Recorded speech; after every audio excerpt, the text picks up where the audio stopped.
diberikan kesempatan untuk tetap belajar di tengah pandemi COVID-19 ini. Nah, teman-teman sekalian, pada kesempatan kali ini saya akan memperkenalkan diri terlebih dahulu. Nama saya Rahmani Amanah Putri. Nah, di sini kami akan memberikan video tentang eksperimen Michelson and Morley. Tentunya saya di sini tidak sendiri ya teman-teman. Saya di sini bersama teman saya yang nantinya juga akan membahas tentang eksperimen Michelson and Morley pada pembahasan selanjutnya. Di sini teman saya adalah Alfianti Nur Syahya. Assalamualaikum warahmatullahi wabarakatuh. Perkenalkan, nama saya Alfianti Nur Syahya dari Pendidikan Fisika angkatan 2018. Di sini saya akan menjelaskan sedikit tentang percobaan Michelson-Morley. Nah, teman-teman sekalian, di sini sebelum masuk ke eksperimen Michelson-Morley, sebelumnya saya akan menjelaskan bagaimana latar belakang adanya eksperimen Michelson-Morley ini. Nah, latar belakang ini dihasilkan dari transformasi Galileo, di mana dia mengatakan bahwa kecepatan adalah besarnya relatif. Seperti contoh, ada pengendara sepeda yang membawa bola basket. Nah, kemudian ada seorang pengamat. Lalu ada dua pernyataan di sana, apakah bola basket tersebut bergerak ataukah bola basket tersebut diam. Namun, menurut pengendara sepeda yang membawa bola basket tersebut diam relatif terhadap sepeda. Namun, menurut pengamat, bola basket adalah bergerak terhadap kerangka acuan sepeda. Lalu bagaimana teman-teman yang benar? Kedua pernyataan tersebut adalah benar, karena menurut transformasi Galileo, kecepatan adalah besarnya relatif. Kita membahas tentang transformasi Galileo yang menyatakan bahwa kecepatan adalah relatif terhadap suatu waktu, maka di sini saya akan membahas tentang kecepatan cahaya yang besarnya konstan, yaitu 3 kali 10 pangkat 8 meter per sekon. Nah teman-teman, berdasarkan penjelasan sebelumnya bahwa kecepatan relatif itu bergantung terhadap sesuatu. Kira-kira sesuatu apa ya? Nah, pada zaman dahulu, ilmuwan mengatakan bahwa terdapat suatu zat yang dinamakan dengan ether. Nah, ether inilah yang menyebabkan benda itu bergerak dengan kecepatan relatif. Nah, karena ether ini masih berupa hipotesa, artinya masih belum adanya eksperimen apakah ether ini benar-benar ada, maka pada tahun 1883,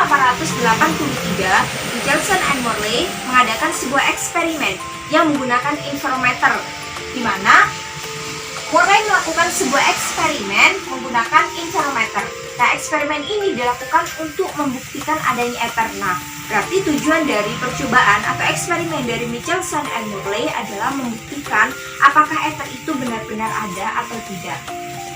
Sebuah interferometer digunakan untuk memisahkan cahaya atau misalkan seberkas cahaya menjadi dua lintasan.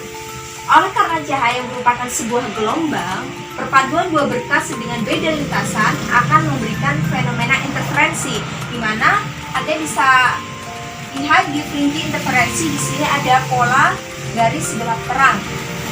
Nah teman-teman, misalkan terdapat dua gelombang, yang satu gelombangnya memiliki fase atau sefase, maka terjadilah interferensi maksimum. Apa interferensi maksimum? Maka di sana akan teramati pola garis terangnya. Namun apabila terdapat dua gelombang, namun satu gelombangnya tidak sefase, artinya tidak sama, maka penjumlahan amplitudonya akan menghasilkan interferensi minimum. Artinya di sana akan yang dapat teramati hanyalah pola gelap saja. Kemudian diasumsikan pergerakan ether adalah begini dan arahnya horizontal.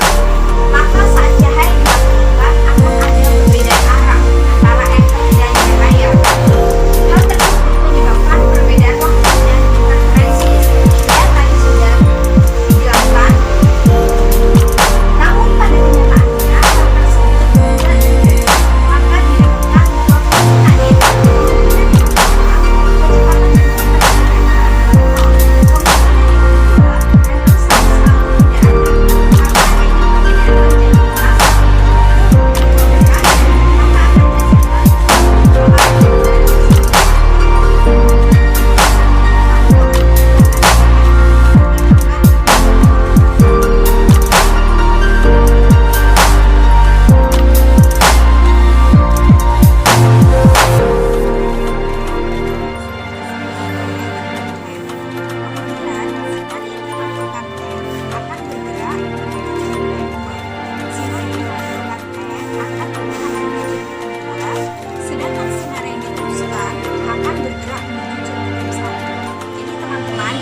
dipantulkan, maka akan bergerak menuju cermin M2.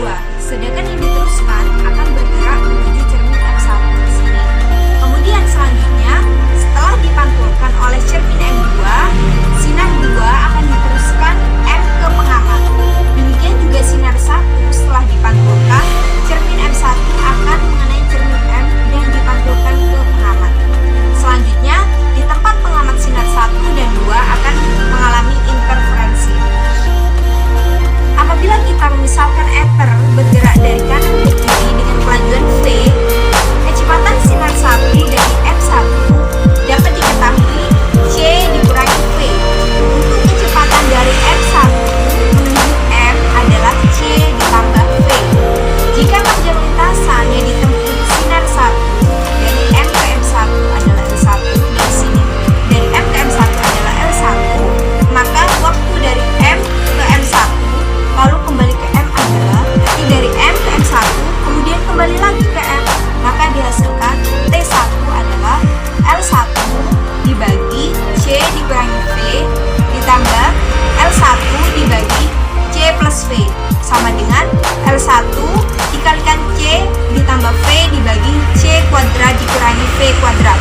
Kemudian ditambah lagi L1 dikalikan silang juga seperti yang di depan, dikalikan C dikurangi V di sini dibagi C kuadrat dikurangi V kuadrat dengan penyebutnya juga sama dengan L1 dikalikan 2C di sini 2C karena ini V-nya sudah habis dibagi C kuadrat dikalikan 1 dikurangi V kuadrat per C kuadrat sehingga didapatkan 2L1 dibagi C dikalikan 1 dibagi 1 dikurangi V kuadrat per C kuadrat sehingga T1 dapat diketahui 2L1 dibagi C dikalikan 1 dikurangi V kuadrat dibagi C kuadrat.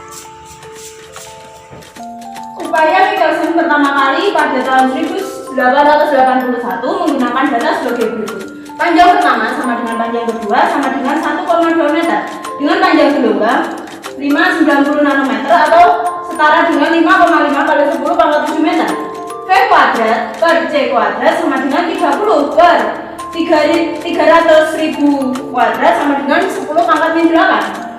Delta N didapatkan dari hasil data tersebut adalah 2,4 kali 10 pangkat min 8 per 5,9 kali 10 pangkat min 7 sama dengan 0,04 pita.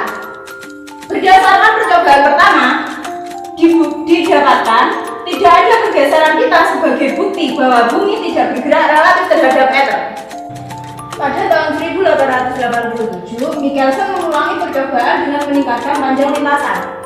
L1 sama dengan L2 sama dengan 11 meter dengan panjang gelombang 5,5 kali 10 pangkat min 7 meter.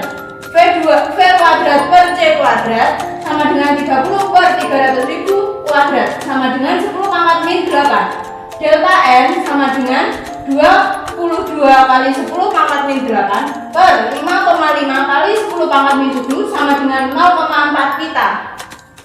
Kesimpulan dari percobaan yang dilakukan oleh Michelson dan Monroe adalah: pertama, ether itu sebenarnya tidak ada, dan yang kedua, cahaya merambat tanpa melalui sebuah medium perantara, dan yang ketiga, kecepatan cahaya sama besar dalam segala arah dan tidak bergantung dari kerangka acuan pengamatnya.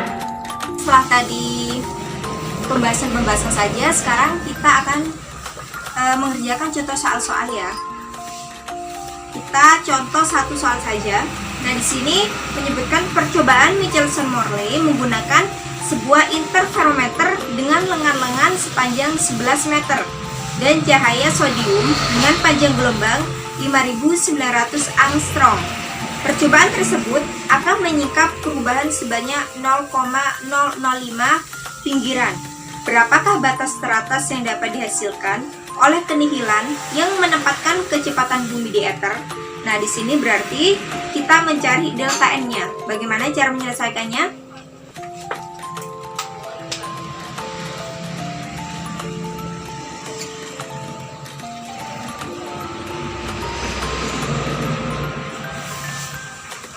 Delta N adalah V kuadrat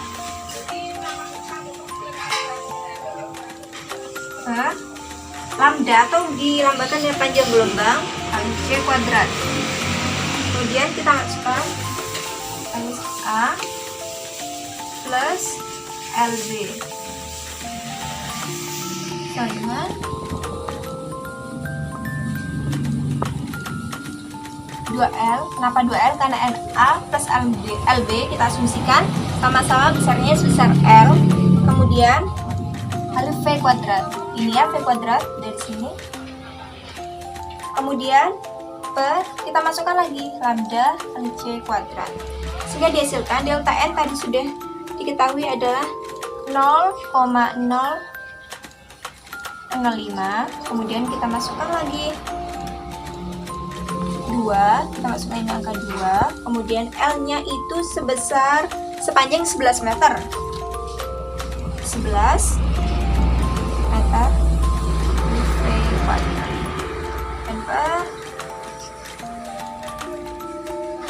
Kemudian lambdanya adalah sebesar panjang gelombangnya 5.900 angstrom. 5.900 angstrom ya. Kemudian dikali 10. Angkat min 10 meter, kita jadikan meter. Kemudian kecepatan cahaya tadi sudah saya jelaskan, yaitu sebesar 3 kali 10 pangkat 8 meter per sekon. Karena kenapa kuadrat? Karena di sini C kuadrat, berarti C dikali C, sehingga dihasilkan V-nya adalah 3,47 dikali 10 pangkat 3 meter per sekon. Selesai. Baik, di sini saya akan memberikan contoh soal, yaitu asumsikan bahwa kecepatan bumi di ether sama dengan kecepatan di orbitnya, sehingga V sama dengan 10 pangkat min 4C. Tinjaulah percobaan Michelson-Morley yang menggambarkan bahwa masing-masing lengan interferometer memiliki panjang 10 meter dan salah satu lengannya berada dalam arah gerak bumi di dalam ether. Itulah percobaan waktu untuk kedua gelombang cahaya yang merambat di setiap lengan. Penyelesaian dari soal di atas adalah, pertama kita ditulis diketahuinya dulu. Panjang A sama dengan panjang B sama dengan 10 meter. V sama dengan 10 pangkat min 4C dan dengan C sama dengan 3 kali 10 pangkat 8 ms. Yang ditanyakan adalah delta T. Delta T dirumuskan sebagai 2 per C dikali dalam kurung panjang A dikurangi panjang B dijumlahkan dengan 2V kuadrat per C kuadrat dikali dalam kurung panjang A dikurangi setengah panjang B. Berdasarkan data di atas, maka kita akan memasukkan 2 per 3 kali 10 C dikali dengan dalam kurung 10 min 10 dijumlahkan dengan 2 kali dalam kurung 10 min 4C kuadrat per 3 kali 10 pangkat 8 C kuadrat dikali dengan 5. Berhubung 10 kali 10 sama dengan 0, maka hasil dari perkalian di atas adalah 0 plus 2 kali 10 pangkat min 8 C kuadrat per 3 kali 10 pangkat min 8 C kuadrat kali 5. C kuadratnya ini kita eliminasi, sehingga operasi dari bilangan ini adalah 3,33 kali 10 pangkat min 16. Demikian yang dapat saya sampaikan mengenai percobaan Michelson dan Morley. Apabila ada kurang lebihnya, saya mohon maaf. Wassalamualaikum warahmatullahi wabarakatuh.